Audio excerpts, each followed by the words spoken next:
এবার কি ইরান আর ইসরায়েল সম্মুখ সমরে যেতে চলেছে? আর যদি সেটাই হয় তাহলে ভারতের অবস্থান কি হবে? সেই যুদ্ধ ভারতকেই বা কতটা প্রভাবিত করতে পারে? আসুন সেই বিষয়টা নিয়ে একটু আলোচনা করে নেওয়া যাক। এই সম্ভাবনা বা এই আশঙ্কা উস্কে দিয়েছে ইরানের 180টিরও বেশি ব্যালিস্টিক মিসাইল চার্জ করা ইসরায়েলের ওপর। সেই ঘটনা ইসরায়েল যদিও কন্ডেম করেছে এবং তারা জানিয়েছে যে ইরানকে এর ফল ভুগতে হবে, they have to pay their price, এমনটাই জানিয়েছেন ইসরায়েলের প্রধানমন্ত্রী নেতানিয়াহু। কিন্তু কেন ইরান হামলা করলো, এর পেছনেও একটি প্রেক্ষাপট রয়েছে। ইরানের বক্তব্য খুব স্পষ্ট, লেবানন নিয়ে ইসরায়েলের যে হুমকি সামনে এসেছে এবং সেই পরিস্থিতিতে দাঁড়িয়ে যেভাবে লেবাননের দিকে এগিয়ে যাচ্ছে এবং লেবাননের এক অংশে যেখানে ইসরায়েল ব্যাকড হিজবুল্লাহকে শেষ করার জন্য এগিয়ে চলেছেন ইসরায়েল, সেই পরিপ্রেক্ষিতে দাঁড়িয়েই ইরানের এহেন হামলা। এবং তারা যেটা জানাচ্ছেন, ইরানের সেনাবাহিনী তারা ইতিমধ্যেই জানিয়েছেন যে মূল তাদের লক্ষ্য ছিল ইসরায়েলের বিভিন্ন সেনা বেসে হামলা করা। সেই হামলার খবর যদিও ইসরায়েলের কাছে আগে থেকেই ছিল এবং ইউএস এর ইন্টেলিজেন্স তাদেরকে সহযোগিতা করায় খুব বড়সড় ক্ষতি হয়নি। কিন্তু ইসরায়েল এগিয়ে গিয়েছে লেবাননের দিকে এবং লেবাননের ওয়েস্টার্ন ফ্রন্টের যে যুদ্ধ চলছিল দীর্ঘদিন ধরে, তাতে সব থেকে বড় ধাক্কা ফের খেয়েছে ইসরায়েল এবং সেই ধাক্কায় তারা তাদের প্রায় 7 জন সোলজারকে হারিয়েছেন। এই লেবানন এবং ইসরায়েলের যুদ্ধে, লেবাননের ফ্রন্টে হিজবুল্লাহর সঙ্গে ইসরায়েলের যুদ্ধে যেটা সব থেকে বড় ক্যাজুয়ালিটি বলে জানা যাচ্ছে। এই পরিপ্রেক্ষিতে ভারত কতটা ইম্প্যাক্টেড হতে পারে?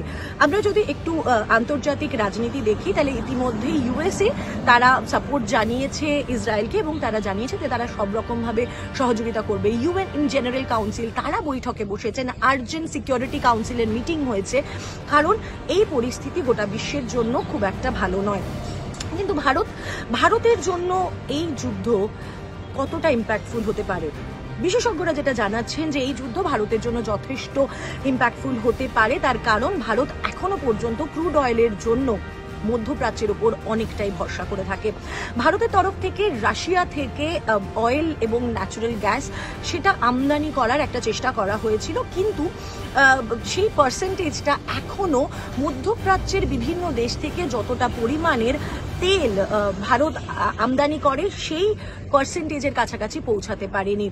এবং যদি যুদ্ধ লাগে তাহলে সেই ক্রুড অয়েলের প্রাইস বাড়বে এবং যেটা ইতিমধ্যেই দেখা দিতে শুরু করে দিয়েছে। ইরানের তরফ থেকে ইসরায়েলের ওপর হামলার খবর শুনে ইতিমধ্যেই প্রায় 3% বেড়ে গিয়েছে ক্রুড অয়েলের প্রাইস। ক্রুড অয়েলের প্রাইস বাড়া মানে পেট্রোল ডিজেলের দাম বাড়া এবং পক্ষান্তরে প্রভাব পড়া অর্থনীতিতে এবং তারপরে ইনফ্লেশনে এর একটা বড় প্রভাব পড়তে পারে, তেমনটাই আশঙ্কা করছেন বিশেষজ্ঞরা। এই পরিস্থিতিতে দাঁড়িয়ে ন্যাশনাল লিডার্সরা, বিভিন্ন দেশে যারা ন্যাশনাল লিডার্সরা রয়েছেন তারা সচেতন, যাতে তারা চেষ্টা করছেন যাতে ডিপ্লোম্যাটিক ওয়েতে ইরান এবং ইসরায়েলের মধ্যে এই যে টেনশনের পরিস্থিতি তৈরি হয়েছে সেটা কিছুটা কমে আসে। তার কারণ ইরান ইতিমধ্যেই হুমকি দিয়ে রেখেছে ইসরায়েলকে, যদি ইসরায়েল এর পরেও সাবধান না হয় তাহলে তাদের ইনফ্রাস্ট্রাকচারাল যে সমস্ত এস্টাবলিশমেন্ট রয়েছে তার উপর হামলা করবে। আমরা দেখেছি তেল আভিভে যে হামলা হয়েছে তাতে খুব বেশি অংশের মানব সম্পদের ক্ষতি হয়নি, অর্থাৎ মানুষের প্রাণ যায়নি, কিন্তু এরপরে যদি সেই ঘটনা ঘটে তাহলে প্রচুর মানুষের প্রাণ যাবে। এবং ইতিমধ্যেই আমরা দেখছি লেবাননের বেইরুট সহ একাধিক শহরে প্রচুর মানুষের প্রাণ গিয়েছে। ফলে সেই জায়গায় দাঁড়িয়ে ইন্টারন্যাশনাল লিডার্সরা যারা রয়েছেন, বিভিন্ন দেশের যারা রাষ্ট্রনায়করা রয়েছেন, তারা আলোচনার মাধ্যমে ইরান এবং ইসরায়েলের মধ্যে এই টেনশন, এই যে উত্তেজনার পরিস্থিতি সেটাকে সামাল দিতে পারে কিনা সেটাই দেখার। এবং ইতিমধ্যে ভারত সরকার তাদের যারা নাগরিকরা রয়েছেন ইসরায়েলে তাদের জন্য সচেতনতা জারি করেছেন। একাধিক দেশ, জাপান সহ একাধিক দেশ তাদের যারা ন্যাশনালসরা রয়েছেন, জাপান, ইউকে সহ একাধিক দেশ তাদের ন্যাশনালসদেরকে লেবানন থেকে বের করে নিয়ে যাওয়ার প্রস্তুতি শুরু করে দিয়েছেন, কিন্তু এখনো পর্যন্ত সেই টেনশনের পরিস্থিতি রয়েছে। এখন দেখার এই যে এসক্যালেটেড পরিস্থিতি তৈরি হয়েছে সেটাকে কতটা নিউট্রালাইজ করতে পারেন ওয়ার্ল্ড লিডার্সরা। নয়াদিল্লি থেকে মৈত্রী ভট্টাচার্যের রিপোর্ট, নিউজ 18 বাংলা।